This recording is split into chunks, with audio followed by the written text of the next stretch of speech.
بسم اللہ الرحمن الرحیم۔ السلام علیکم۔ پہلے زمانے میں ایک بادشاہ تھا۔ اس کے ہاں ایک جادوگر تھا۔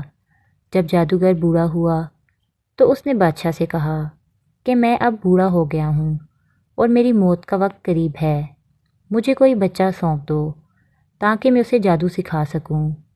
چنانچہ ایک ذہین لڑکے کو وہ تعلیم دینے لگا۔ لڑکا اس کے ہاں جاتا تو راستے میں ایک راہب کا گھر تھا، جہاں وہ راہب اللہ کی عبادت میں اور وعظ و نصیحت میں مشغول ہوتا۔ یہ لڑکا بھی وہاں کھڑا ہو جاتا اور اس کے طریقہ عبادت کو دیکھتا اور وعظ و نصیحت کو سنتا۔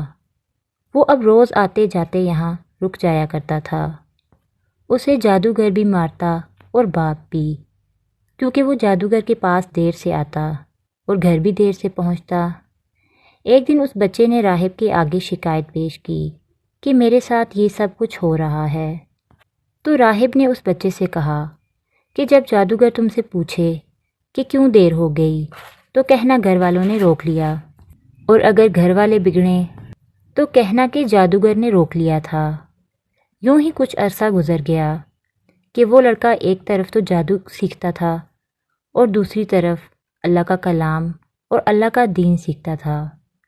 ایک دن یہ لڑکا راستے میں دیکھتا ہے کہ ایک بہت بڑا ہیبت ناک سانپ بیٹھا ہے، جس نے لوگوں کی آمد و رفت بند کر رکھی ہے اور سب لوگ پریشان کھڑے ہیں۔ اس نے دل میں سوچا کہ آج موقع ہے کہ میں امتحان لوں کہ راہب کا دین اللہ کو پسند ہے یا جادوگر کا۔ اس نے ایک پتھر اٹھا کر اور یہ کہہ کر اس پر پھینکا کہ اے اللہ، تیرے نزدیک راہب کا دین جادوگر کی تعلیم سے زیادہ محبوب ہے، تو اس جانور کو اس پتھر سے ہلاک کر دے تاکہ لوگوں کو اس بلا سے نجات مل جائے۔ پتھر لگتے ہی وہ سانپ ہلاک ہو گیا اور لوگوں کا آنا جانا شروع ہو گیا۔ اور پھر لڑکے نے جا کر راہب کو خبر دی۔ اس نے کہا، پیارے بچے، آج کے دن تو مجھ سے افضل ہے، اب اللہ کی طرف سے تیری آزمائش ہوگی۔ اگر ایسا ہوا تو لوگوں کو میری خبر نہ کرنا۔ اب اس بچے کے پاس لوگوں کا تانتا لگ گیا۔ اس کی دعا سے پیدائشی اندھے، کوڑی، جذامی اور ہر قسم کے بیمار ٹھیک ہونے لگے۔ بادشاہ کے ایک نابینا وزیر کے کان پہ یہ بات پڑی۔ وہ بڑے تحفے تحائف لے کر حاضر ہوا اور کہنے لگا کہ مجھے شفا دے دے تو یہ سب کچھ تمہیں دے دوں گا۔ اس بچے نے کہا کہ شفا میرے ہاتھ میں نہیں، میں تو کسی کو شفا نہیں دے سکتا۔ شفا دینے والا اللہ وحدہ لا شریک ہے۔ اگر تو اس پر ایمان لانے کا وعدہ کرے تو میں دعا کروں گا۔ اس نے اقرار کیا کہ وہ ایسا ہی کرے گا۔ پھر بچے نے اس کے لیے دعا کی اور اللہ نے اسے شفا دے دی۔ وہ دوبارہ بادشاہ کے دربار میں آیا اور جس طرح پہلے کام کرتا تھا اسی طرح کرنے لگا۔ بادشاہ نے تعجب سے پوچھا کہ تجھے آنکھیں کس نے دی؟ اس نے کہا، میرے رب نے۔ بادشاہ نے کہا، ہاں یعنی میں نے دی ہیں۔ وزیر نے کہا، نہیں، میرے رب نے، جو تمہارا اور میرا رب ہے، یعنی صرف اللہ۔ بادشاہ کو بہت غصہ آیا۔ اس نے وزیر کی مار پیٹ شروع کر دی اور طرح طرح کی تکلیفیں دی اور پوچھا، تجھے یہ تعلیم کس نے دی؟ آخر کار اس نے بادشاہ کو بتایا کہ میں نے اس بچے کے ہاتھ اسلام قبول کیا ہے۔ پھر بادشاہ نے اس بچے کو بلایا اور کہا کہ اب تم جادو میں کامل ہو گئے ہو، اندھوں کو روشنی اور بیماروں کو تندرست کرنے لگے ہو۔ اس بچے نے جواب دیا، نہیں، میں کسی کو شفا نہیں دے سکتا، نہ ہی میں جادوگر ہوں، شفا تو صرف اللہ کے ہاتھ میں ہے۔ تو بادشاہ کہنے لگا، اللہ تو میں ہی ہوں۔ اس نے کہا، ہرگز نہیں۔ تو بادشاہ نے کہا، اس کا مطلب ہے تو میرے سوا کسی اور کو رب مانتا ہے؟ تو اس بچے نے کہا، ہاں، میرا اور تیرا رب اللہ ہے۔ بادشاہ نے اب اس بچے کو بھی طرح طرح کی تکلیفیں دینا شروع کر دیا، یہاں تک کہ بادشاہ نے اب راہب کا پتہ بھی لگا لیا اور راہب کو کہا کہ اسلام چھوڑ دے۔ اس راہب نے صاف انکار کر دیا۔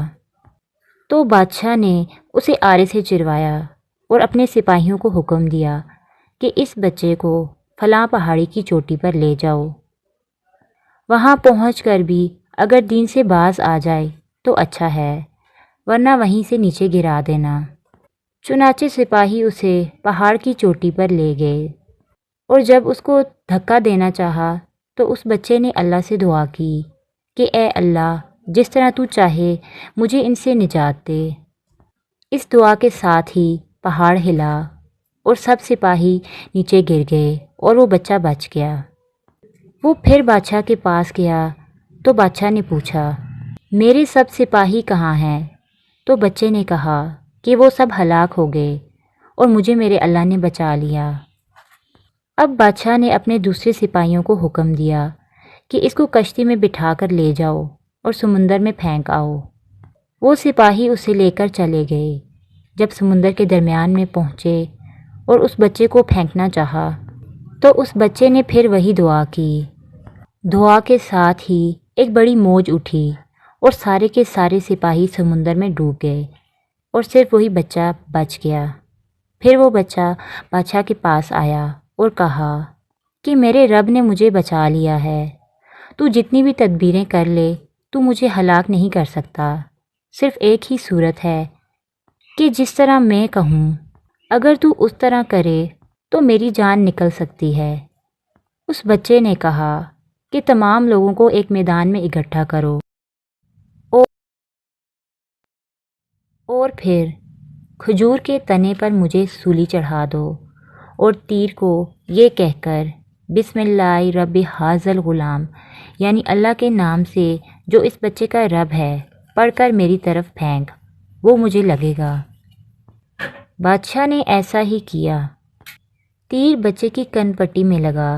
اس نے اپنا ہاتھ اس جگہ رکھ لیا۔ چاروں طرف سے یہ آوازیں بلند ہونے لگی کہ ہم اس بچے کے رب پر ایمان لائے۔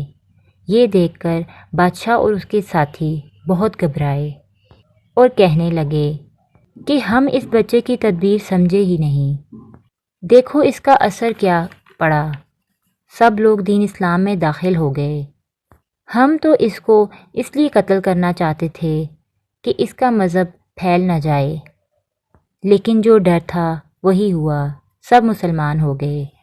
تو بادشاہ نے کہا، اچھا ایسا کرو، تمام محلوں راستوں میں خندقیں کھدواؤ، ان میں لکڑیاں بھرو اور آگ لگا دو، جو اس دین سے پھر جائے چھوڑ دو اور باقی سب کو اس آگ میں پھینک دو۔ مسلمانوں نے صبر کے ساتھ آگ میں جلنا منظور کیا اور اس میں کودنے لگے۔ البتہ ایک عورت جس کی گود میں دودھ پیتا بچہ تھا ذرا جھجکی، تو اس بچے کو اللہ نے بولنے کی طاقت دی، تو اس نے کہا، اماں کیا کر رہی ہے؟ تم حق پر ہو، صبر کرو اور اس میں کود پڑو۔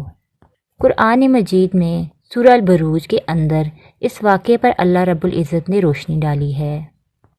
دوستو، آپ کو ہماری آج کی ویڈیو کیسی لگی؟ امید ہے کہ آپ کو پسند آئی ہوگی۔ اگر آپ کو ویڈیو پسند آئی ہے تو ہمارے چینل کو لائک اینڈ سبسکرائب کر دیجئے۔ شکریہ۔